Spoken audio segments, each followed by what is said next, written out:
Bom dia. Graças a Deus, Senhor Jesus. Olha, gente, quando eu, de manhã, logo cedo, quando eu ensaio, tinha essa chuva, pensa que sai o pessoal bem. Uma hora depois, quando a gente vê esse sol dormindo, assim, eu fiquei um pouco confuso. Não sei se vai fazer frio, vai fazer calor. Mas eu estava preocupado, puxa, será que a pessoa vai conseguir chegar, ainda mais com uma chuva tão forte que deu? Agradeço muito a Deus por cada um de vocês estarem aqui, presente, e assim caminhando juntos. E que possamos adorar este Deus. Você possa quebrar todo o teu coração na presença dele, adore o Espírito de verdade. E falamos em Espírito de verdade, que você possa se conectar, estar na presença desse Deus. Vamos louvar o Senhor com me derramar? Amém? Amém? Amém, gente? Amém. Quem quiser ficar de pé, fica à vontade.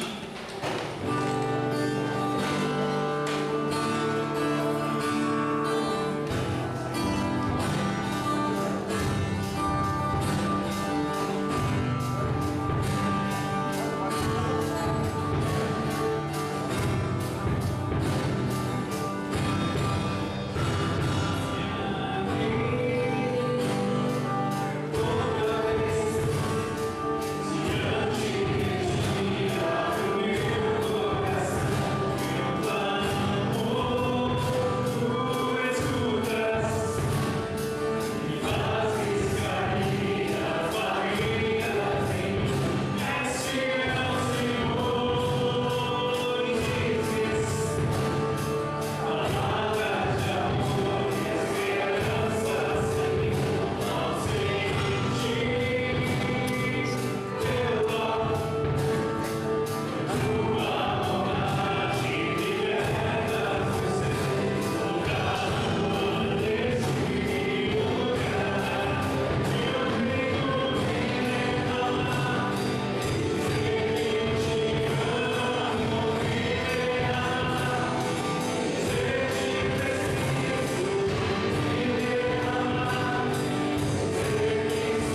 queremos adorar este Deus.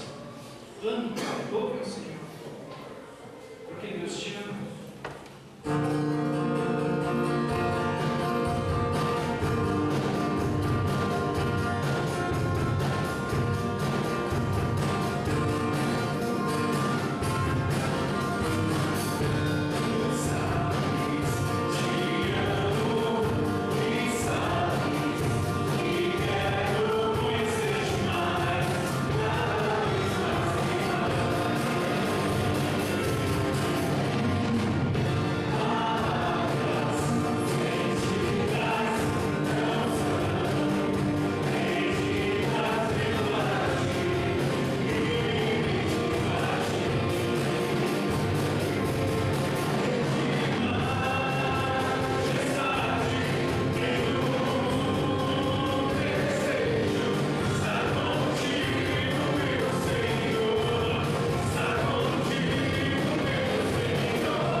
Deus não trabalha de forma de massa. Deus cuida de cada coração, de cada vida. Declare. Te amo, Deus.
louvor, diz o seguinte, Salmo 63, não precisa abrir.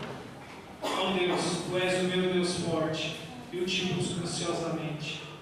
A minha alma tem sede de Ti, meu corpo Te almeja como terra árida, exalta sem água. Assim eu Te contemplo no santuário, para ver a Tua força, a Tua glória, porque a Tua graça é melhor do que a vida, os meus lábios Te louvam, porque a Tua graça é melhor do que a vida, os meus lábios Te louvam. Sobre o tema deste mês, que os pregadores estão abordando, inclusive o pastor, fala sobre maturidade, de crescermos no Senhor. Quando aceitamos a Jesus Cristo, a nossa vida não tem que parar por aí, só na conversão, só no aceitar. Você tem que permitir que Deus trabalhe na sua vida, quebrantar o seu orgulho, permitir que Deus transforme a sua vida.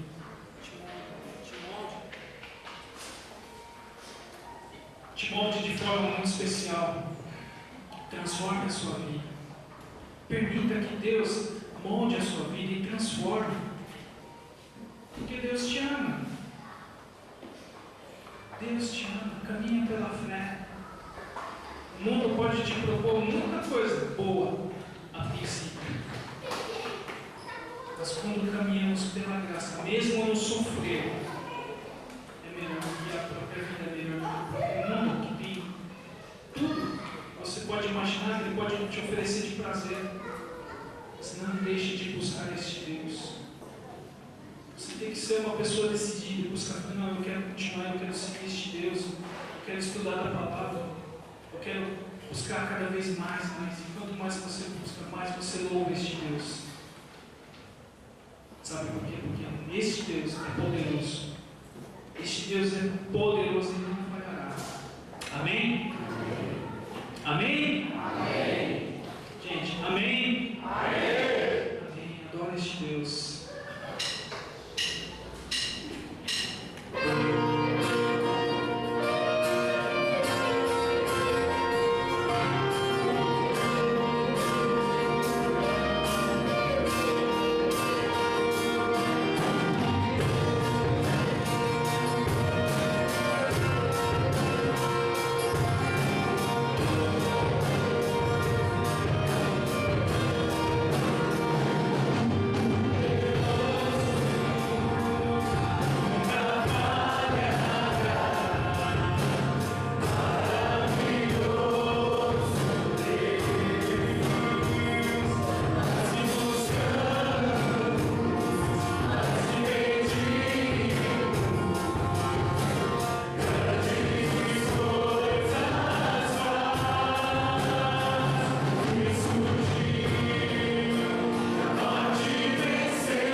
Bom dia a todos.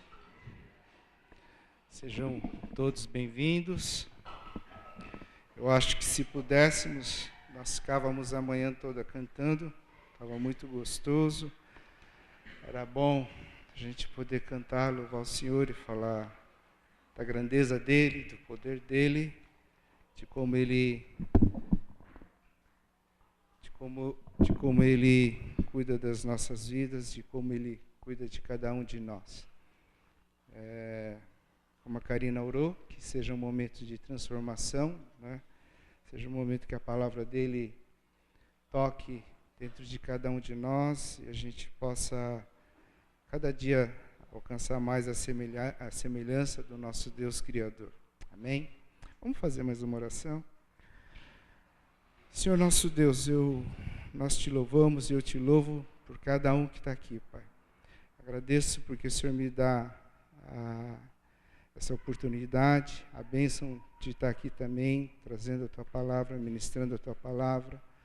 Eu peço que o Senhor tome esse tempo, que o Senhor tome minhas palavras, ó Deus, que sejam palavras do Senhor, que sejam verdades ditas somente da Tua palavra, não de vãs filosofias, mas aquilo que nós vamos falar e ouvir, seja aquilo que venha realmente da Tua palavra. Eu peço que o Senhor nos transforme, que o Senhor nos mude a cada dia para atingirmos, para sermos da maneira que mais te agrada também, Pai. Obrigado, nós te pedimos em nome de Jesus. Amém, Senhor. Nós começamos uma série que se chama Vida que Faz Diferença, né? O pastor Paulo falou no primeiro domingo, sobre a parábola do semeador, da importância da terra, que a terra é que realmente faz o fruto prevalecer. Noemi falou semana passada sobre frutos, né? Sobre maturidade também, a importância de termos frutos, a evidência de que frutos é um sinal de uma maturidade também, né? E que crescer é um processo natural de qualquer pessoa. Todos nós, fisicamente, nós crescemos e na fé também, nós temos que avaliar se nós estamos sempre crescendo também. Queria hoje, ainda dentro desse assunto da vida que faz diferença, eu queria fazer uma reflexão com vocês, eu queria ver algumas coisas que estão dentro da palavra de Deus. Eu queria lembrar de que quando nós falamos em a vida que faz diferença, aos olhos de quem essa vida é importante fazer diferença, tá? Nós estamos falando em ter uma vida que faz diferença. Mas eu queria lembrar, talvez, aos olhos de quem que a gente vai dizer se a nossa vida está fazendo diferença, aos olhos de quem é importante a nossa vida fazer diferença. E conhecendo um pouco de vocês, eu sei que dentro da mente de cada um, a primeira coisa que vocês falaram, é Deus, né? Nossa vida tem que fazer diferença, em primeiro lugar, aos olhos de Deus, de fato, tá? A nossa vida, a nossa fé, sem dúvida, é o mais importante, em primeiro lugar, a nossa vida fazer diferença diante de Deus. Mesmo porque se você vê muitas personagens, principalmente aqueles que estão dentro de Hebreus 11, que fala da galeria da fé, muitos deles, em termos de padrão humano, talvez de comportamento, de história de vida, você vai ver que muitos deles talvez tivessem uma vida que não fosse uma vida exemplar, né? Lembramos de Abraão, né, que foi um mentiroso, usurpador, Moisés, que foi um assassino, Davi foi assassino, Sansão também foi um homem fraco, apesar da força física que ele tinha, ele foi um homem fraco. Raabe, que está também em Hebreus 11, se você vê a história de Raabe, você pode ver depois, Raabe era uma prostituta também, tá? Mas aos olhos de Deus, são pessoas que foram e alcançaram um testemunho muito grande aos olhos de Deus. São vidas que fizeram diferença, tá bom? Mas eu queria lembrar, e talvez hoje refletir um pouco mais, que não é importante aos olhos de Deus, mas existe mais alguém que está sempre atento à nossa vida e vendo se a nossa vida realmente faz diferença. Além de Deus, existe mais alguém que sempre está nos observando, sempre está nos olhando, sempre está nos vigiando, para ver se realmente a nossa vida faz alguma diferença ou não. Sabe quem é? Imaginam? Alguém arrisca? Vanderlei arrisca? As pessoas do mundo, tá? Mas não vou falar deles hoje. Hoje nós vamos falar um pouco do nosso inimigo, que é Satanás. Tá? Aos olhos de Satanás também, o nosso inimigo, ele é alguém que está sempre nos observando e vendo se a nossa vida faz alguma diferença, ou se a nossa vida não tem diferença nenhuma, quando a gente proclama a nossa fé, quando a gente confessa a nossa fé, ou quando nós anunciamos Deus como nosso Deus poderoso, Deus como nosso Pai. Tá? Existe um pastor que ele escreveu um texto que ele diz assim que Satanás, ele não se importa se a igreja dele se reúne. Ele não se importa se a igreja está crescendo, se tem vários membros, se tem cada dia mais está crescendo. Em primeira instância, aos primeiros olhos dele, ele fala, deixa o povo se reunir lá, né? Deixa eles se juntarem, estarem tudo junto lá, deixa eles cantarem, eles estão ficando cada vez mais afinados, bonitinho, né? Porque isso, para ele não se preocupa em primeiro lugar com isso. Mas, quando a igreja de Deus, quando a igreja dele começa a falar de santificação, quando a igreja dele começa a falar de consagração, redenção de uma vida, começa a falar de uma vida que renuncia a alguns valores e aceita os valores de Deus, aí realmente ele se preocupa. Aí ele volta os olhos, ele se preocupa com essa igreja, porque ele sabe, ele nota que é uma igreja que tem alguma coisa diferente. Tá? A forma como nós ligamos a Satanás, ao nosso inimigo, a forma como nós nos prendemos a ele é através do pecado. Quando nós temos um pecado, quando nós ainda vivemos nessa situação, existe esse jugo. Tá? O jugo que ele fala justamente em Mateus 6, mais ou menos. O jugo, se vocês lembram bem, e o que aparece naquele texto, aquele instrumento que o pessoal usava para dirigir os bois. Né? Eles colocavam 2 bois e colocavam aquela barra de madeira em cima, que eles utilizavam para caminhar, para dirigir a carroça, né, a carruagem, para o lugar que eles queriam. E quando nós estamos, o pecado ainda habita, quando faz parte da nossa vida, existe esse jugo que nos liga ao nosso inimigo, que dá condição, ou nós damos permissão para que ele também nos dirija a nossa vida, ou conduza a nossa vida para algum lado que não agrada a Deus. Mas pecado hoje, você sabe que mesmo as igrejas hoje não falam muito de pecado. Tá? Existe até uma imaginação, existe até talvez uma coisa que está dentro da mente dos pregadores, que assim como a televisão, os programas de televisão têm assuntos que dão mais ibope, né? Aquilo que atrai a multidão para assistir um programa, existem também assuntos dentro da igreja que agradam ou que trazem mais pessoas para fazerem parte dessa congregação. Tá? Então, igrejas que falam muito sobre prosperidade, bênção financeira, a oração em 1 minuto que Deus responde, né? Esse tipo de coisas são coisas que chamam mais atenção e às vezes enche o salão do culto. Tá? Mas muitas vezes existem assuntos, né, que quando o pregador coloca, não agrada muito, não chama muita atenção. Tá? E justamente são esses assuntos que são pecado, consagração, vida santificada, santificação. Né? Raras vezes a gente chama um pregador de fora para falar desses assuntos. Nós preferimos que ele fala de alguma coisa da vida poderosa, da vida de grandes bênçãos, alguma coisa assim, mas nós não chamamos muitas vezes alguém para tratar desses assuntos. Tá? Mudando um pouco assim do que eu estou falando, se um dia, né, dentro do nosso grupo, se um dia vocês tiverem a chance assim de de participar das nossas reuniões que nós fazemos dentro daquilo que pensamos e elaboramos dentro do culto, né? Se um dia vocês tiverem a chance de participar, vocês vão poder, Paulinho está aí, Paulinho não está aí, né? Mas vocês vão poder participar dessa reunião. Lá o Paulinho faz um café, né? O café do Paulinho não é aquela assim, né? Você precisa ter um paladar um pouco mais apurado, refinado, para distinguir e sentir aquela cafeína do café, né? O chá dele é espetacular, tá? Se um dia vocês quiserem participar da reunião, vocês vão ter a chance de experimentar esse café e o chá dele, né? Mas dentre várias coisas, né, a reunião é até divertida muitas vezes, né? O pessoal às vezes fica meio assustado porque não parece uma coisa muito séria, né? Mas no fundo é.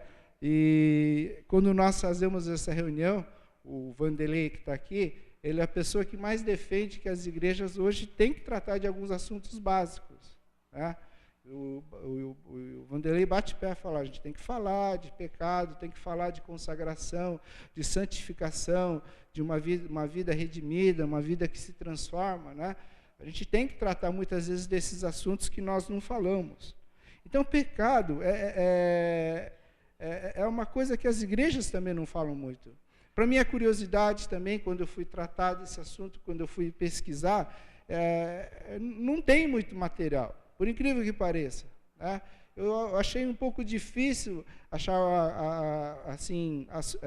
estudos confiáveis, né? Estudos mais assim sérios, tratando desse assunto um pouco de pecado, tá? Então existe hoje essa transformação do pecado, né? Antigamente o pecado era uma coisa negativa, era uma coisa indesejada, era uma coisa errada ou mal, ou era uma coisa vergonhosa. Hoje, nos tempos atuais, ele transforma-se muitas vezes numa coisa já positiva, numa coisa desejada, numa coisa certa ou boa, e até uma coisa glamurosa. Tá? Se existem produtos que hoje, para alavancar a venda, para ter uma venda melhor, eles colocam o nome pecado, né? Existem, às vezes, perfumes, bebidas que põem pecado poderoso, pecado venenoso, pecado alguma coisa. Isso por quê? Porque chama atenção, ela já não é uma coisa que você tem uma certa, você nega, né, ou você tem uma repugnância a esse produto. Mas muitas vezes, você colocar o nome do pecado num produto, ele ajuda a aumentar a venda, tá? Dizem talvez que, vamos pensar um pouco na droga, tá? Nas drogas que a gente fala tanto e a gente tem medo.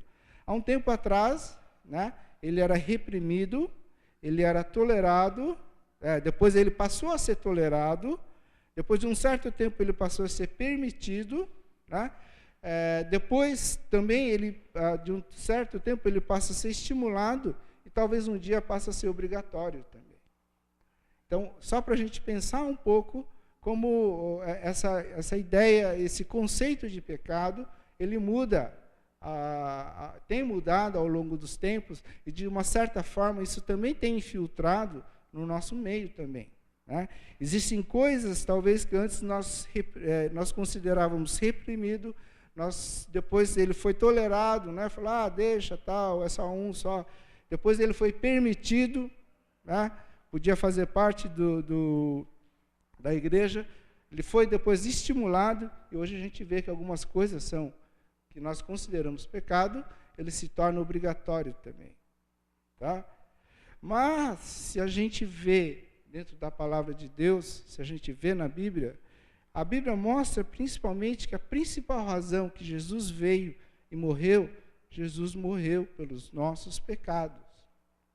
Se nós não tivéssemos pecado, Jesus não precisava morrer na cruz. Quando a gente nega, quando a gente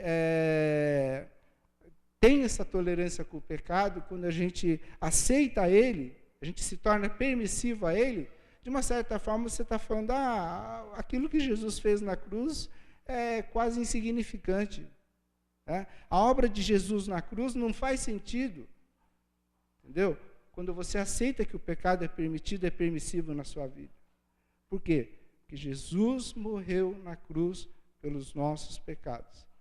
A razão por que ele passou por tudo aquilo, porque ele ficou na cruz, foi por causa do pecado.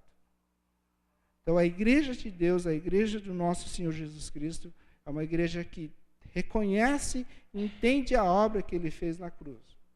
Então, é uma igreja também que não pode e não entende pecado como uma coisa permissiva, tolerada, né?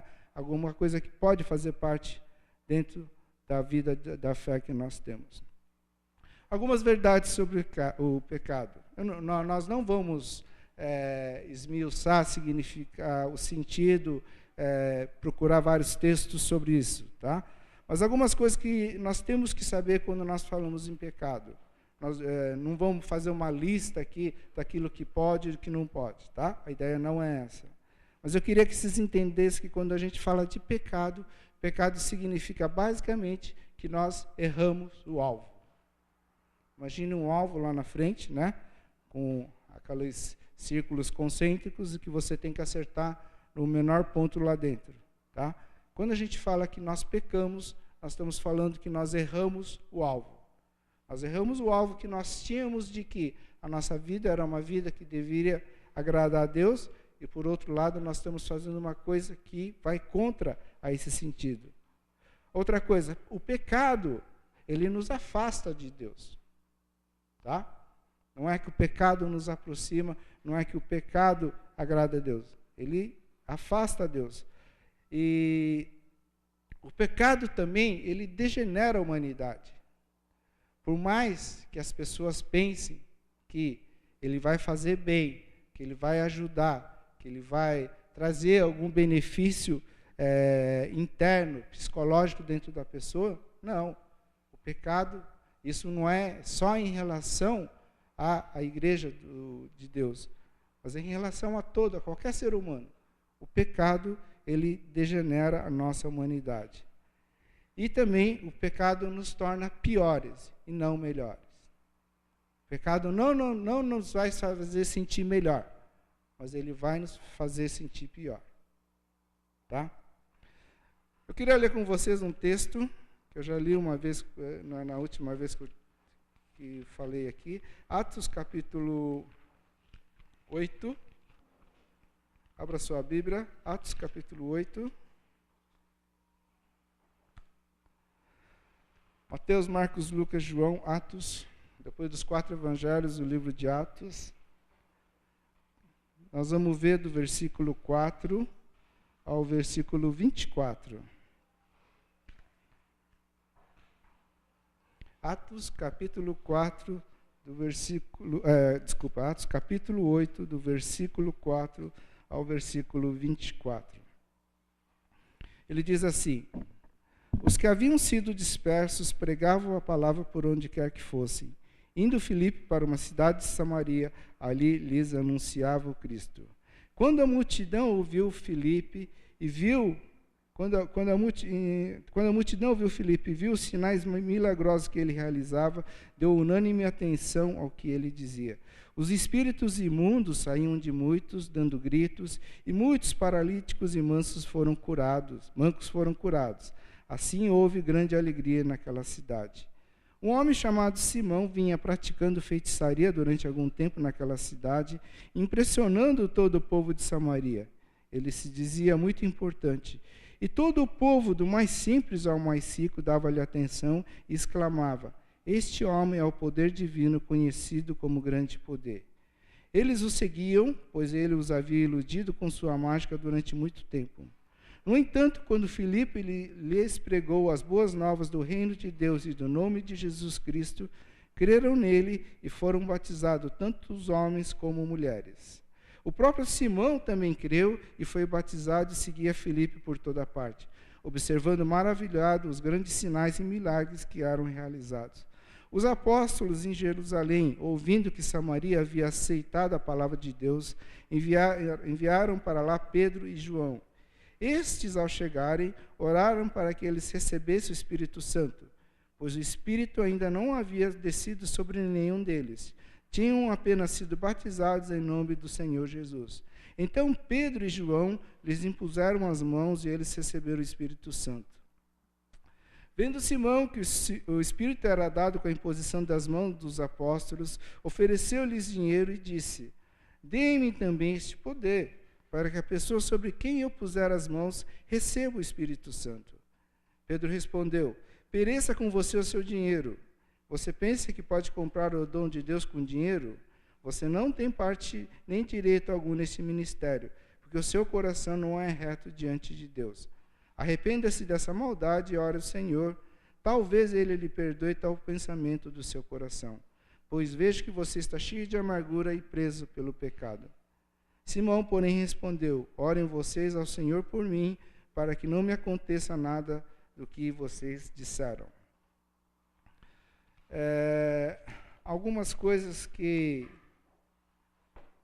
a gente vai ver nesse texto. Primeiro, quem era Simão? Simão, diz a palavra aqui, que ele era um feiticeiro, né? Ele era um homem que, através da magia e da feitiçaria, ele iludia as pessoas, tá? E ele tinha, assim, uma fama muito grande nessa região da Samaria. Né? Muitas pessoas, ele fala aqui, entre sábios, né? Entre pobres e ricos, entre pessoas dos mais simples a pessoas mais sábias, todos eles tinham a atenção voltada a esse homem, a Simão.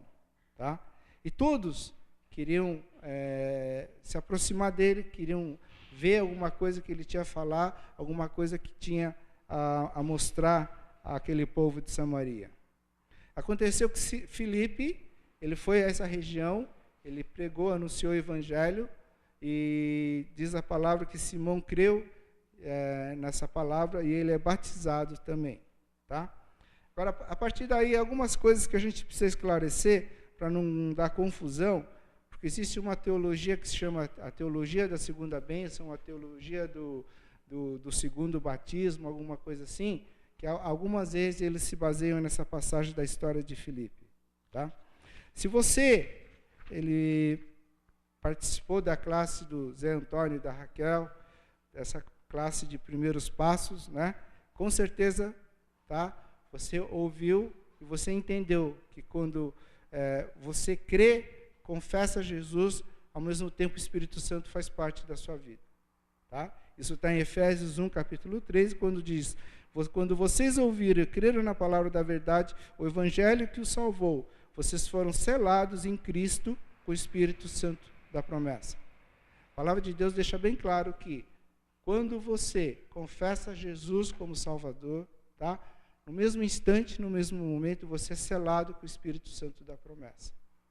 Você é salvo, o Espírito Santo habita em você, você é feito templo do Espírito Santo, a habitação do Espírito Santo. Romanos 8, ele diz que ao mesmo tempo em que nós cremos e confessamos, ao mesmo tempo o Espírito Santo vem e habita na vida de cada um de nós. Essa é a nossa fé, essa é a nossa base. Tá? O que acontece aqui na história de Simão, o que a gente vê é que estava acontecendo na história de Simão aqui em Samaria, alguma coisa assim, um pouco diferente do que é a nossa verdade. Tá? No primeiro instante, em Samaria, eles eram salvos. Tá? E logo depois, ele fala que Pedro e João, eles impuseram a mão e receberam o Espírito Santo da promessa. Baseado em alguns textos e alguns livros e algumas mensagens, tá? que eu pesquisei e verifiquei, é o seguinte. A história de Atos, em primeiro lugar, Atos começa falando que o Evangelho e todo o povo era voltado, era somente ao povo judeu. Tá? Só os judeus é que tinham direito, era o povo escolhido de Deus para ter a salvação. Eles imaginavam assim. Tá? Quando em Samaria, que não é Jerusalém, né, eles estavam recebendo, ouvindo e estavam crendo a palavra de Deus, os judeus, principalmente esses que são Pedro e João, eles ficaram preocupados e não estavam entendendo isso. Como que o povo samaritano, que não é o povo judeu, como que eles estavam crendo na palavra de Deus? Tá? Por isso que Pedro e João, eles são enviados de Jerusalém a Samaria para ver o que estava acontecendo. Esse povo da Samaria, eles estavam crendo na palavra de Deus. Mas somente depois que Pedro e João chegaram, e Deus tinha que mostrar a esse povo judeu, Deus tinha que mostrar para que o evangelho saísse da região de Jerusalém e fosse a outros demais povos. Deus tinha que mostrar aos judeus que a palavra, a salvação não era destinada somente a esse povo judeu. Então, que além do povo judeu, outras pessoas poderiam receber o Espírito Santo também. Por isso que somente quando Pedro e João chegam na região de Samaria, quando eles oram, é que acontece a presença do Espírito Santo na vida do povo samaritano. A partir desse momento, é que o povo judeu entende que a palavra de Deus, a salvação não é destinada somente a um povo específico, mas ele é para todo o povo, para todo ser humano também. Então, a razão por que acontece essa passagem, essa situação, é porque de alguma forma Deus aguardou, de alguma forma Deus esperou para que um judeu fosse na Samaria e visse aquilo que estava acontecendo. Tá? Então, o Espírito Santo entra na vida do povo samaritano, nesses primeiros samaritanos, somente quando Pedro e João chegam lá. Tá? Pedro e João chegam lá, né? Ele ora, ele impõe a mão sobre o povo samaritano, e a partir daí o Espírito Santo ele faz parte da vida daquele povo também. A partir daí o que acontece? Simão, que era um mágico, um feiticeiro, que também a palavra de Deus diz que ele creu e foi batizado, ele fica impressionado quando vê Pedro e João impondo a mão e descendo o Espírito Santo. E Simão fala, opa, essa é nova, né? Essa não está no YouTube, eu não vi ainda no YouTube essa coisa de pôr a mão e receber o Espírito Santo. Tem que aprender isso aí, como é que ele consegue fazer isso, né?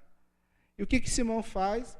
Ele chega para Pedro e João e fala, vamos sim, né? Tenho aqui umas economias guardadas, mas vai valer a pena fazer investimento. Eu pago para vocês e vocês me ensinam como é que faz essa imposição das mãos e para que o Espírito Santo venha, né? Para quê? Para que eu tenha mais prestígio, né? Porque essa é nova, eu tenho que estar dentro das novidades. E o que Simão, Pedro e João falam? Pereça com você o seu dinheiro. Tá? Esse termo, pereça com você o seu dinheiro, vamos falar, é um termo bíblico mais educado para parafrasear o que nós falamos, nós não, né? O que o povo fala hoje quando você quer negar o dinheiro da pessoa, né? Então, a forma bíblica educada era pereça com você o seu dinheiro, né? Que muitas pessoas falam outros termos hoje, tá? Mas o que Pedro e João quis dizer isso, né? Que ele não estava aceitando o dinheiro de Simão e que ele não tinha parte com o ministério do Senhor. Mas eu queria tratar com vocês duas coisas, principalmente aquilo que está no versículo 23. Pois vejo que você está cheio de amargura e preso pelo pecado. Nós vamos falar um pouquinho, bem rápido, sobre essas duas coisas, amargura e pecado. Amanda, quando alguém tem amargura, o que a gente fala? Faz veredas, né? É isso, é a frase que a gente fala. Tem amargura, tem que fazer veredas. Então, Simão aqui tinha que fazer veredas, tá? Então, se você já fez veredas, o que eu vou dizer assim, de maneira bem rápida, você já conhece, tá? Mas algumas coisas que a gente quer lembrar, quando essas duas... É interessante porque Lucas, que é o autor do livro de Atos, ele faz bem essa distinção. O que é amargura, ele deixou bem claro que Simão, ele tinha amargura e ele tinha pecado. Tá? Primeira coisa que a gente deve lembrar sobre a amargura. Vamos lembrar que Simão, ele sendo um mágico, um feiticeiro, alguém que vivia iludindo as pessoas, provavelmente, é bem provável que ele tinha duas situações. Pessoas que não gostavam dele também, porque se sentiram enganados por ele, tá? Mas também pessoas que de alguma forma destrataram Simão, porque ele não foi honesto com algumas pessoas também. E a amargura, quando a gente fala, ele se relaciona basicamente a duas coisas. A pedir perdão, tá? De algumas coisas que nós temos dentro de nós, a qual nós devemos pedir perdão, e também significa também, para a gente curar, tratar da amargura, significa também perdoar as pessoas. Duas coisas que não estavam acontecendo na vida de Simão, não aconteceram na vida de Simão. Ele vivia com essa amargura porque tinha pessoas a quem ele devia perdoar e pessoas a quem ele não conseguia perdoar também. Tá? A principal razão, a principal forma como acontece essa amargura dentro da nossa vida é por essas duas coisas. Quando nós não conseguimos perdoar alguém e quando nós não pedimos perdão por alguma coisa aqui, quando nós não somos perdoados por alguma coisa também. Tá?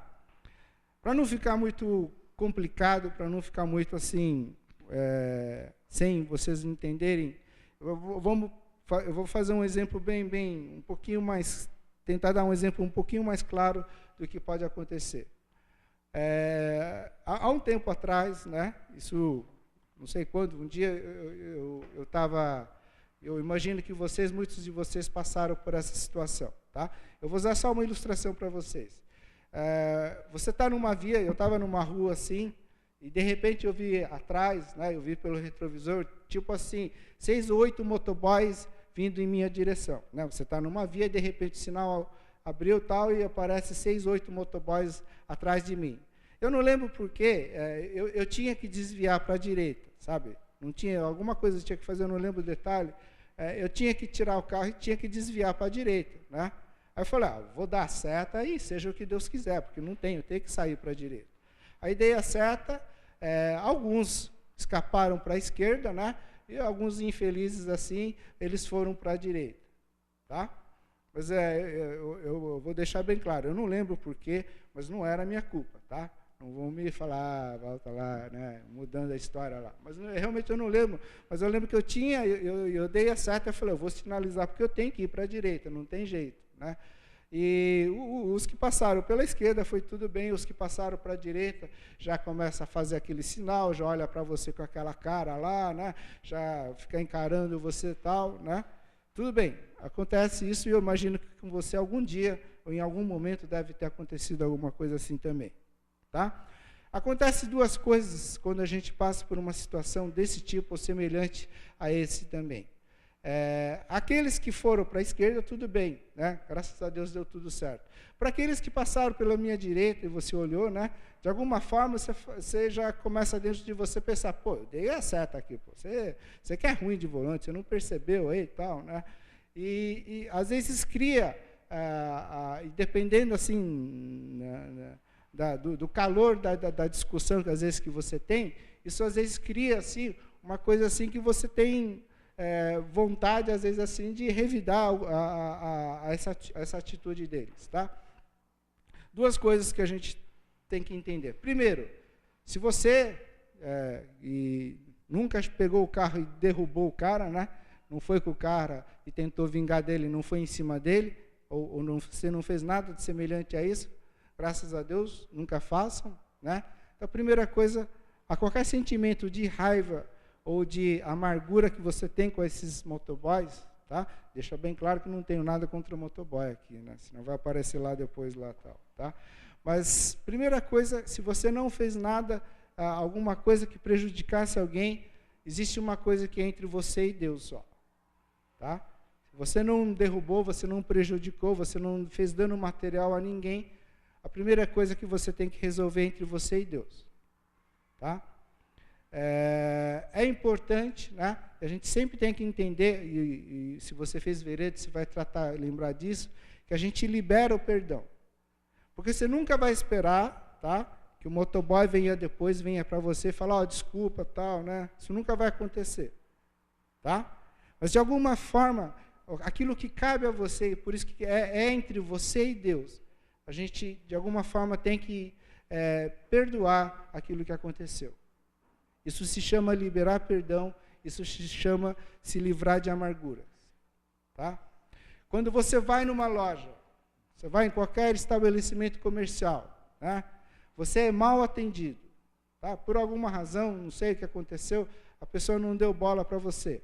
Ele te distratou, ele não te tratou bem, você sentiu que você não foi devidamente atendido naquela loja, tá? Aí você já fica, né, chateado, fala, eu vou reclamar para a gerência, eu vou falar com o gerente, eu vou dar parte desse funcionário que não me atende direito e tal. Tá? Também, muitas vezes, entre você e Deus, em primeiro lugar, a gente tem que, dentro de nós, em algum momento, falar, Senhor, eu perdoo aquela pessoa porque aconteceu isso. Eu quero pedir perdão. Porque isso é entre você e Deus, é uma coisa que vai fazer bem para você. Tá? Você foi assaltado, né? Você está na rua, roubaram alguma coisa sua. Tá? Entendo que nunca é muito forte dizer, mas é bem provável que nunca o ladrão vai devolver aquele bem que ele tirou de você. Tá? Mas em algum momento, a gente tem que pedir perdão a Deus por alguma raiva, por um sentimento negativo que a gente tem por aquela pessoa. Isso é sempre entre você e Deus. Tá? Falando um pouco mais, às vezes, assim, como é que deve ser, agora tratando um pouco mais de pessoas que a gente conhece, pessoas que a gente convive mais próximo, né? Vamos falar de marido, mulher, pais, filhos, amigos, colegas de trabalho, tal, né? Quando a gente perdoa, a gente deve perdoar sem nenhuma justificativa também. Obrigado.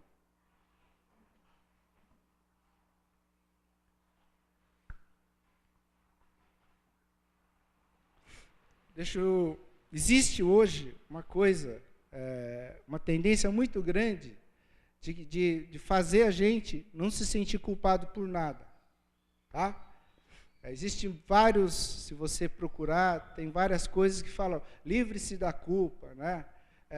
Não se preocupe com a culpa, se desligue da culpa, livre a culpa da sua vida. Tá?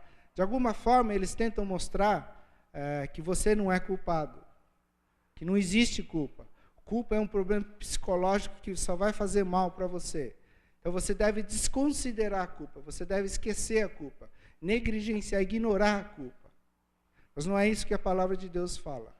A palavra de Deus fala que a gente deve pedir perdão, reconhecer o erro e sem justificativa. Um outro exemplo, talvez, para ajudar um pouco a entender, né? Vou falar eu e Fátima aqui, a minha esposa aqui, tá? Então, raras vezes, né? Raras vezes a gente se desentende.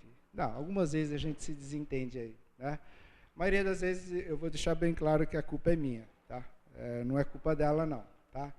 Mas é assim, né? Quando a gente pede perdão por alguma coisa, a gente não deve ficar justificando, ou a gente não deve ficar explicando muito daquilo que a gente está pedindo perdão também, tá? Então, às vezes, assim, você está dirigindo, você está com ela lá, na verdade, ela nem senta do meu lado, tá? Vocês viram no meu carro, ela sempre senta no banco de trás, assim, porque eu consigo dirigir melhor assim, tá? Aí, vamos lá. Aí você está dirigindo, ela está do lado, né? E fala, né? Mulher fala, aí fala. Aí você está dirigindo, você está compenetrado lá, preocupado, se você está numa rua que você nem conhece, você está procurando o número de uma casa, você está olhando lá, e ela fala, está falando, né? E quando ela pergunta para você assim, o que você acha, né? Você lembra de alguma coisa? Aí piora, né? Você já está com dificuldade de dirigir, prestar atenção, você tem que dialogar e trocar ideia ainda com ela para pensar de alguma coisa que aconteceu, ou você formar um pensamento para justificar a sua opinião, né? Aí fica mais difícil para mim, né? Então, quando a gente passa por isso, aí, de repente, em mim, né, o sangue ferve, aí você já fala coisas que não devia, você já faz coisas que não devia, né? E depois, você chega em casa e fala, puxa, né, mais uma vez eu errei com ela, eu tenho que pedir perdão, tá? Aí você chega assim e fala, Fábio, desculpa, porque, né, aquela hora eu estourei, mas também você fica falando isso, também você fica perguntando isso, você sabe que aquela hora não pode ficar perguntando isso, não pode ficar falando isso, Tá? Quando a gente pede perdão, quando a gente reconhece alguma coisa, a gente não fica justificando. Tá? Talvez você pode chegar e dizer, olha, eu errei porque eu sou burro mesmo. Tá? Eu errei porque eu sou fraco mesmo, porque, né, puxa, eu sou um burro idiota, por isso que eu errei. Né? Mas a gente não chega e fala, eu errei porque você fica aí falando, porque você fica perturbando, porque você fica fazendo essas coisas, você sabe que uma hora eu vou estourar. Né? Não, quando a gente pede perdão, a gente fala perdão por aquilo que você fez. A gente não justifica o erro ou o nosso perdão através de alguma coisa que está vinculada a outra pessoa. Né? Esse é o perdão, essa é a forma, primeiro, de a gente se livrar desse sentimento, dessa coisa que se chama amargura, e que hoje faz parte da vida de mim, eu acredito que faz parte da vida de muita gente. Porque a todo momento nós somos destratados, a todo momento, em qualquer momento, você é injustamente condenado por alguma coisa. A todo momento existem pessoas que crescem em cima de nossos erros. Né? Você passa por isso, eu acredito que muitas vezes você deve ter passado. Pessoas que crescem em cima de um erro que você comete. Tá?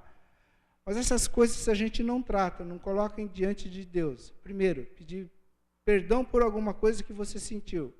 E segundo, perdoar também aquele a quem você sente que causou esse sentimento. Se a gente não se livra disso, acontece como a gente vê na vida de Simão. Duas coisas que fizeram parte da história da vida de Simão. Amargura, né? Aquilo que era nítido, Pedro e João perceberam que a amargura fazia parte da vida de Simão. Segunda coisa, nós vamos ler um pouco sobre o pecado que fazia parte da vida de Simão também. Simão era alguém que era ligado a essa prática de feitiçaria, de magia, de adivinhações, alguma coisa assim. Abram em Deuteronômios, bem no começo da palavra de Deus, Gênesis, Levíticos, Números e Deuteronômios. Depois de Número, 5º livro.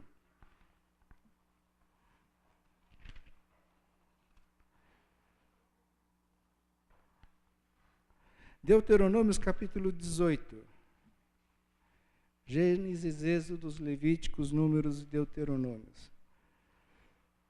Deuteronômios, capítulo 18, versículo 10 a 12.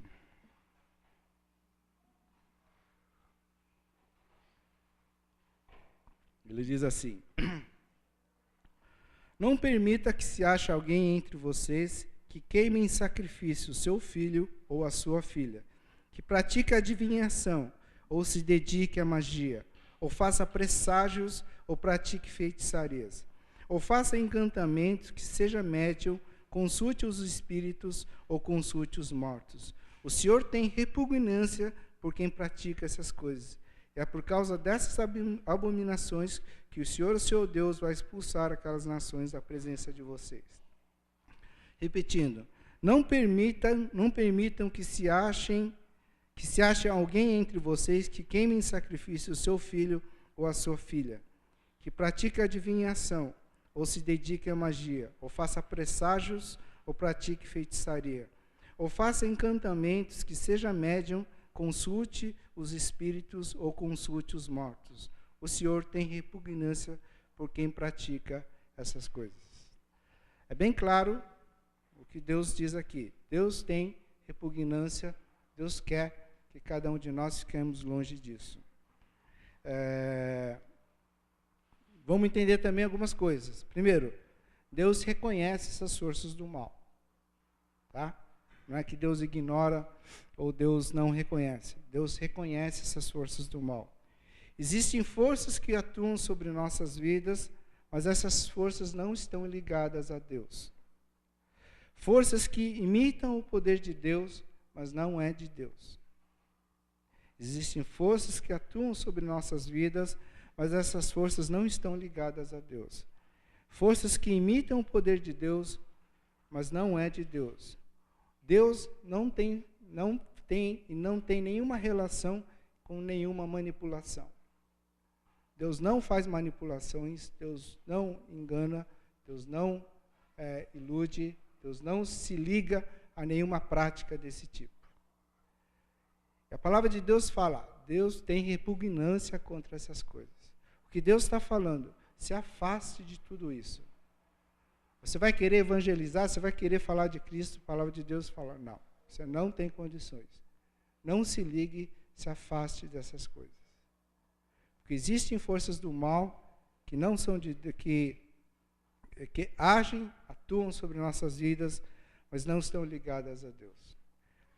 Há algum tempo atrás, a revista Veja, ele fez uma pesquisa em São Paulo, eu não lembro direito o título nem a matéria, mas ele levantou digamos assim, o perfil espiritual da cidade de São Paulo. Tá? Ele fez um mapeamento de mais ou menos como é que é a distribuição desse perfil espiritual na cidade de São Paulo. Dentro dessa matéria dizia que em Pirituba, na região de Pirituba, existia uma casa onde a pessoa que habitava lá, 6 meses ele se travestia de homem, 6 meses ele se travestia de mulher. Disse que essa pessoa, segundo a revista, ele tinha poderes, ele era uma pessoa que era consultado por várias pessoas sábias, de grande expressão, grande poder aquisitivo, mas que eram consultadas, muitas pessoas chegavam para serem consultadas dentro dessa família. Dentre uma dessas pessoas que frequentemente visitava essa casa, estava uma senhora que mais tarde ela chegou a ser a primeira dama do nosso país. Tá? Então, existem pessoas que se consultam com isso.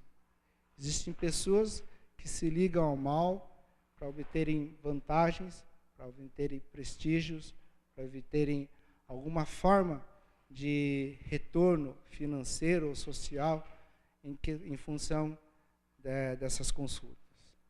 Tá?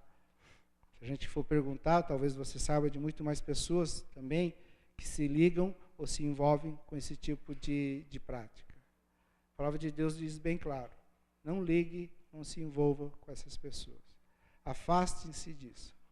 Afastem-se de adivinhações, afastem-se de manipulações, afastem-se de ilusões, de enganações, de previsões. Tá? Dentro de tudo isso, afastem-se de horóscopos, signos, afastem dessas magias, afastem-se de coisas que mexem com a nossa imaginação. Por quê?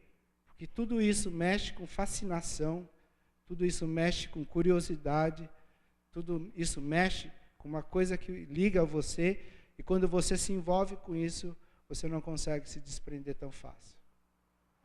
Por isso que Deus deixa bem claro, não se envolva com isso. Tá?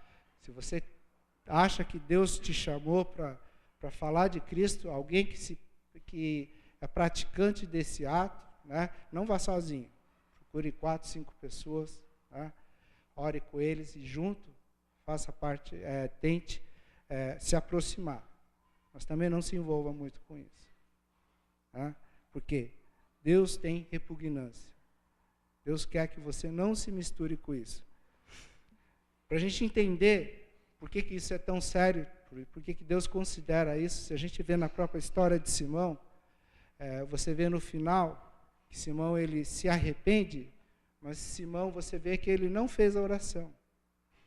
Você vê que Simão pede para que o Pedro ou João faça a oração. Existe, segundo os estudiosos, aqueles que estudam muito a palavra de Deus, que realmente Simão não se voltou para o caminho do Senhor, ele continuou nesse caminho errado, ele passou a ser até um grande perseguidor do Evangelho de Jesus Cristo. Por quê? Porque ele estava muito envolvido com isso. Né? Então, a gente tem que se afastar disso. Por quê? Porque quando a gente se envolve com pecado, quando a gente se envolve com isso, existe um jugo, tá? Existe esse jugo que a gente chama o jugo do pecado que habita, ele dá acesso, ele dá permissão para que o inimigo ainda use a sua vida. Mas a gente tem que entender que Deus é poderoso e Ele é maior que acima de tudo isso. A gente tem que entender que nosso Deus é o Deus que nos liberta disso. Existe uma historinha que mostra, uma ilustração, que mostra que nós sem Deus não somos nada. É a historinha do jumentinho de Jesus. Eu não sei se você já ouviu essa história do jumentinho de Jesus. Tá? Diz que um dia esse jumentinho, ele chegou para a mãe dele e falou assim: olha, mãe, hoje aconteceu uma coisa muito interessante, né? Eu entrei na cidade de Jerusalém, estava entrando lá, e todo mundo batia a palma para mim, todo mundo jogava flores, né? O pessoal colocava até manto aqui no chão para eu poder passar, né? Todo mundo abria passagem e eles ficavam contentes porque eu estava chegando na cidade de Jerusalém.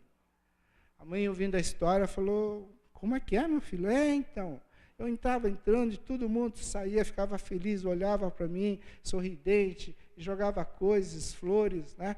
Todo mundo estava contente porque eu estava chegando em Jerusalém. A mãe, conhecendo, falou: filhinho, mas você estava sozinho? Não, Jesus estava em cima de mim, né? Ah, entendi, filho. Então, amanhã você vai fazer uma coisa. Você vai sozinho, né? Você vai chegar de novo em Jerusalém e você vai entrar de novo o mesmo percurso que você fez ontem, você vai fazer hoje. O jumentinho falou: tá bom, tudo bem, eu vou lá. Todo mundo vai bater palma para mim de novo. Ele chegou na entrada de Jerusalém, entrou lá, né? E aconteceu tudo diferente. Mais tarde ele chegou em casa, a mãe chegou e falou: e aí, filho, como é que foi? Foi tudo bem lá? Falei: mãe, hoje foi tão diferente de ontem, né? Quando eu cheguei lá, as pessoas buzinavam, mandavam eu sair da frente, me chutavam, né? Me expulsavam, reclamavam porque eu estava na frente, né? Ninguém deu bola para mim, todo mundo me xingava e reclamava porque eu estava lá. E a mãe chega e fala: olha, filho, você tem que entender que você, sem Jesus, você é um simples jumentinho. Tá? Então, muitas vezes, nós, sem Jesus, nós não somos nada. Nós vamos ser simples jumentinho, talvez. Mas quando a gente entra, a gente tem Jesus junto com a gente, né? A gente tem a companhia, a presença daquele que pode fazer a gente desfrutar da vida desse Deus grande também. Tá? Simão não conseguiu confessar esse pecado. Simão não conseguiu se livrar daquilo que nos prende a esse jugo. Tá? A forma como, se nós pensamos e falamos de ter uma vida que faça diferença, tá? É uma vida que a gente fala que faz diferença quando a gente não tem pecado. Porque o que faz de você diferente, talvez, de qualquer outra pessoa que você conheça, que não confesse a fé no Senhor Jesus Cristo? Porque você não é impecável. Você não é alguém que não peca. E a própria palavra de Deus deixa bem claro, né? Quando ele fala que se você diz que você não peca, você é mentiroso. Ele é bem claro. Se vocês lembrarem naquela passagem, quando Jesus, os judeus, eles trazem a mulher pega em adultério e querem que Jesus condene aquela mulher, né? O que Jesus fala? Olha, se alguém aqui não tem pecado, que seja o primeiro que atire pedra sobre ela. E o que aconteceu? Ninguém atirou pedra. Isso deixa bem claro que Deus sabe, né, que existe uma força daquilo que faz a gente pecar. Mas qual é a diferença? O que faz diferença entre você e alguém que não confessa Jesus? A diferença é que aquele que tem, sabe que Jesus é o nosso Senhor e Salvador, ele sabe que nós somos pecadores, mas ele reconhece a necessidade e a importância do perdão de Deus sobre o pecado. Isso é que faz a diferença. Tá? Porque, em essência, assim, nós pecamos, às vezes, talvez da mesma forma como qualquer outro peca. Mas a diferença, o que muda para a gente, é que a gente reconhece e sabe do pecado. E que a gente entende a importância de pedir o perdão por esse pecado. E se você confessa Jesus, mas se você não entende a importância de pedir perdão pelos pecados, aquilo que Jesus fez na cruz não fez diferença nenhuma na sua vida. Por isso a importância, né, de a gente se confessar, a gente se livrar desse pecado que faz parte daquilo que prende a gente a alguma coisa que pode nos dar permissão para Satanás, o inimigo, atuar sobre nossas vidas. A única forma que nos prende a esse jugo desigual, ao jugo junto com Satanás, é quando ele vê essa presença do mal, ou quando a gente tem algum pecado não resolvido, não confessado diante de Deus. E quando a gente quer fazer essa diferença, quando a gente quer se acertar diante de Deus, a importância de 1 João 1,9. Se confessarmos os nossos pecados, Ele é fiel e justo para nos perdoar e nos purificar. Se você não faz isso, você vive debaixo de um jugo desigual, você dá permissão e liberdade para que o inimigo ainda tenha acesso à sua vida. Provérbios 28:13 diz assim: o que encobre as suas transgressões jamais prosperará, mas o que confessa e deixa alcançará a misericórdia. O que encobre, aquilo que esconde, aquilo que cobre o pecado, aquele que de alguma forma mascara o pecado, jamais prosperará, mas o que confessa e deixa alcançará a misericórdia. Existe uma música que está baseada em Salmos 32, né? Vamos abrir Salmos 32, que é um Salmos que Davi escreveu depois que ele caiu em pecado com adultério com Batseba. Salmos 32, versículo 3, ele diz assim: enquanto eu mantinha escondidos os meus pecados, o meu corpo definhava de tanto gemer, pois dia e noite a tua mão pesava sobre mim. Minhas forças foram se esgotando como em tempo de seca. Então reconheci diante de ti o meu pecado e não encobri as minhas culpas. Eu disse: confessarei as transgressões ao Senhor, e tu perdoaste a culpa do meu pecado. Enquanto eu mantinha escondidos os meus pecados, o meu corpo definhava de tanto gemer. Tá? O que nos faz diferença é que a gente reconhece que existe o pecado, da necessidade de ter o perdão do pecado. E que a gente nunca se ligue, ou que a gente se desvincule de tudo aquilo que é prática do mal também. Tá? Nós vamos ouvir essa música, é uma música que é conhecida. Talvez a Amanda disse que é da velha guarda essa música, né?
grade que faça diferença. A gente tem que se livrar disso. A importância de que a gente tenha o desejo, talvez, de se livrarmos de alguns pecados que ainda nos prende, que a gente sempre cai. Né? Mas a importância principal de a gente confessar isso e dizer para Deus que a gente quer se livrar disso. Vou dar um tempo para você, vou chamar o Paulinho. Tá? A Bíblia vai cantar mais uma vez. Tá? Depois vou pedir para o pastor fazer uma oração.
Obrigado, Senhor Deus, pela Tua Palavra, porque a Tua Palavra, Senhor Deus, sempre nos consola.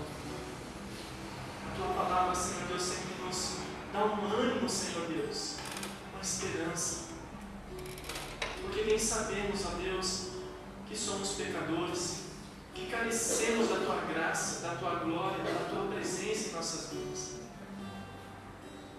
E por mais que a gente tente negar, Senhor Deus, talvez a gente fale conosco mesmo, a gente tenta se justificar, ó Deus, dos nossos pecados, dos nossos erros, mas nós sabemos, ó Deus, que quando ocultamos nossos pecados, nossas iniquidades, nós nos afastamos do Senhor. Quando estamos, ó Deus, justificando a nós mesmos em nossos erros e pecados, nós sabemos lá no fundo, Senhor Deus, que estamos longe da Tua presença. Pai, quantos de nós aqui, Senhor Deus, nesta manhã, está carregando esse jugo, Senhor Deus, pesado, que o diabo tem colocado sobre nós? Quantos de nós estamos, Senhor Deus, sobrecarregados, pesados, sentindo, Senhor Deus, como o salmista, Senhor Deus, disse, os meus ossos estão se secando, eu não sinto mais vigor na minha vida, eu sinto, Senhor Deus, que eu estou sem vida.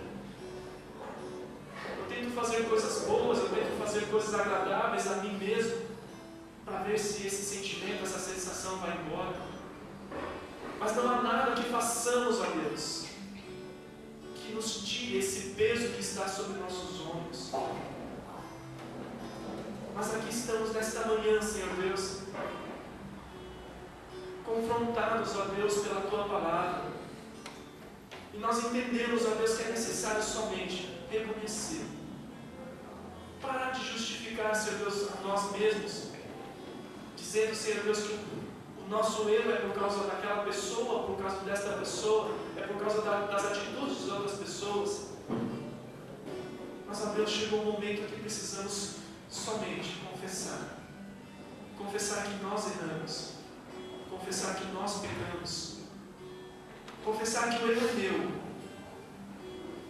Somente meu. Então, Senhor Deus, nesta manhã nós queremos confessar nossos pecados, reconhecer nossas iniquidades e somente clamar o perdão do Senhor. Pedir ao Senhor, perdoa-nos, lava-nos com teu sangue precioso. Tira de nós, Senhor Deus, todo este peso que o diabo tem colocado, esta acusação que o inimigo tem colocado sobre nós, em nossos ouvidos. Pai, queremos sair daqui, Senhor Deus, perdoados, lavados com teu sangue precioso. Assim como Jesus disse muitas vezes que Ele tem a autoridade para perdoar pecados. Ninguém mais tem, mas Ele tem. O Senhor é o nosso Deus e o Senhor tem poder para declarar nesta manhã: perdoados estão os teus pecados. E segundo a tua palavra, Senhor Deus, nós cremos, Senhor Deus, nisso. Pai, se tem alguém aqui ainda, Senhor Deus, está sendo acusado no seu coração, Pai, que haja, Senhor Deus, esse confessar diante da tua presença. Porque, Senhor Deus, o feio não é confessar os nossos pecados. Muitas vezes a gente acha que o feio é quando nós compartilhamos os nossos erros e pecados. As pessoas acham que o bonito é esconder esses pecados ou dizer que uma igreja não tem pecado nenhum. Mas o bonito é, Senhor Deus, é confessar, é reconhecer. Agradável diante da tua presença, Senhor Deus, é ter uma igreja, Senhor Deus, um povo que confessa os seus pecados, que reconhece as suas limitações. Porque eu sei, Senhor Deus, que muitos estão ocultando, Senhor Deus, mas isso não é agradável diante da tua presença. Porque o Senhor se alegra quando há, Senhor Deus, um povo que confessa, que anda na tua presença, Senhor Deus, lavados com o sangue de Jesus. Que quando peca, Senhor Deus, pede perdão. E quando peca, Senhor Deus, deseja não pecar mais. Pai, faz desta igreja, Senhor Deus, assim. Uma igreja que confessa, uma igreja que reconhece, uma igreja, Senhor Deus, que sabe das suas limitações, mas uma igreja também que quer andar em santidade, uma igreja que pecou, mas não quer pecar mais. Senhor Deus, faz de nós um povo, Senhor Deus, lavados com o teu sangue precioso, que não carrega sobre os ombros o jugo do diabo, o jugo, Senhor Deus, e a pressão do inimigo, Senhor Deus. Mas ao mesmo tempo, Senhor Deus, não compactua com os erros, com os pecados do mundo, Senhor Deus, não compactua e faz da mesma forma, mas que tenta andar, Senhor Deus, de novidade de vida. E é o teu Espírito Santo que nos dá esse poder, é o teu Espírito Santo que nos dá essa graça, dá-nos essa força. Então, Senhor Deus, é o que te pedimos e oramos, Senhor Deus, em nome do Senhor Jesus Cristo. Amém, Senhor Deus. Vamos cantar mais uma vez esse cântico juntos.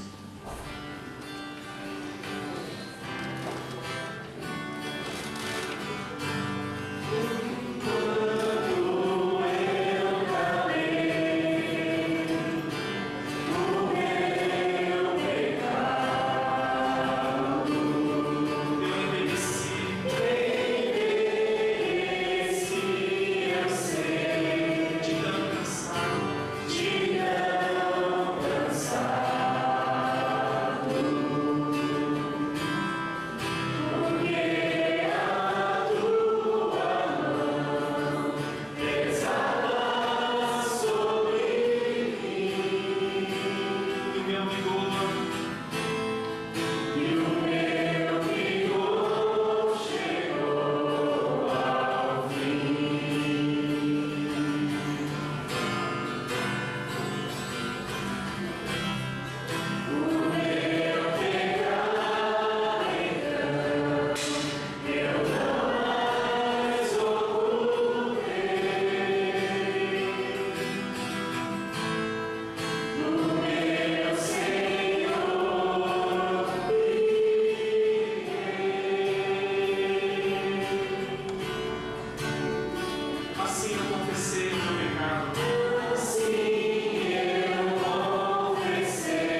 queremos te agradecer pelo teu perdão, Senhor Deus, nesta manhã. Nós queremos sair daqui, Senhor Deus, com a plena e a certeza, Senhor Deus, do perdão do Senhor sobre cada um de nós. Nós não queremos mais sair daqui, Senhor Deus, nesta manhã com um peso, com um pesar, Senhor Deus, sobre os nossos ombros, sobre a nossa mente e nosso coração. Mas queremos, ó Deus, sair na paz do Senhor. Então, Senhor Deus, nós cremos que não é a nossa própria justificação, não é, Senhor Deus, as nossas próprias desculpas, ó Deus, que nos traz perdão, mas somente o sangue do Senhor Jesus. E, ó Pai querido, então, que o amor do nosso Deus, do nosso Pai, que a graça do nosso Senhor Jesus Cristo, e que a comunhão, o consolo e a presença do Teu Santo Espírito nos encha, Senhor Deus, com Tua paz, agora, nesta manhã, e todos os dias da nossa vida. E faz-nos, ó Deus, um povo que anda, Senhor Deus, em novidade de vida diante da Tua presença. Todos os dias da nossa jornada aqui nesta terra. Nós oramos e agradecemos em nome de Jesus. Amém, Senhor Deus. Amém. Amém. Pode se sentar? Vou passar para a Ana.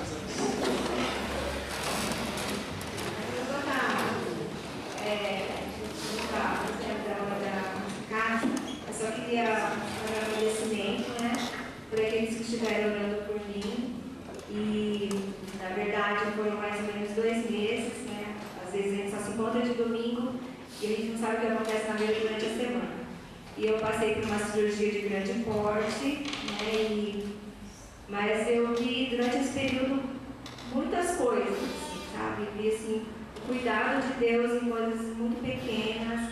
Assim, a gente não imagina como Deus assim, tem planejado a nossa vida nos mínimos detalhes, né? Nossa, tem muita gente que passa pela nossa vida que a gente não sabe por quê, né? Eu pude ver assim, muitas pessoas que trabalham comigo lá e que fizeram diferença nesse período de cirurgia, de marcar cirurgia e o cuidado também de Deus durante a cirurgia. Durou 4 horas a minha cirurgia e deu tudo certo, graças a Deus. A minha recuperação também. E a gente, nesse período, eu pude ver assim, relembrar muitas promessas, né, de Deus. Acho que nesse período assim, a gente pensa assim, nossa, o que eu fiz de errado, né? Deus precisa de mim. Mas um amigo me falou assim, olha, amiga, lê Salmos 42. E lá fala assim que tem 4 coisas que a gente pode ver, né, num problema. Ou você mesma, ou as pessoas, ou as circunstâncias, ou Deus.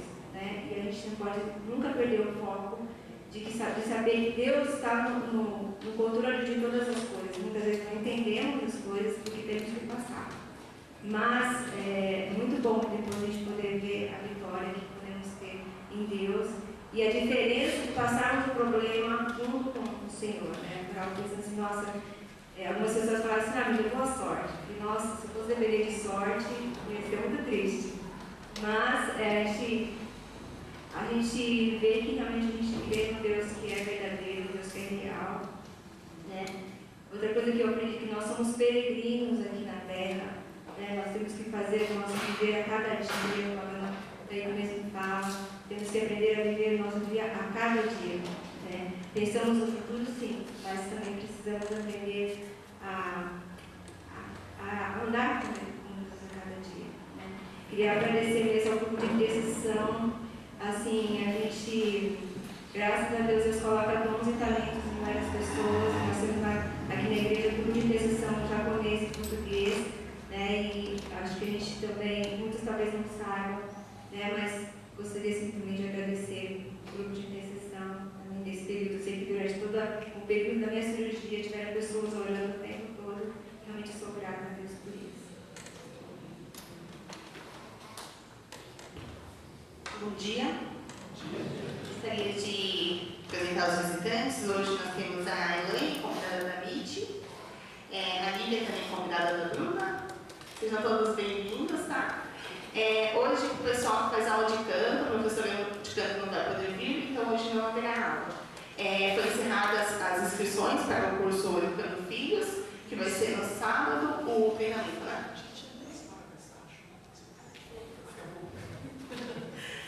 Vai ser semana que vem, às 13 horas aqui na igreja, treinamento pelo Filhos.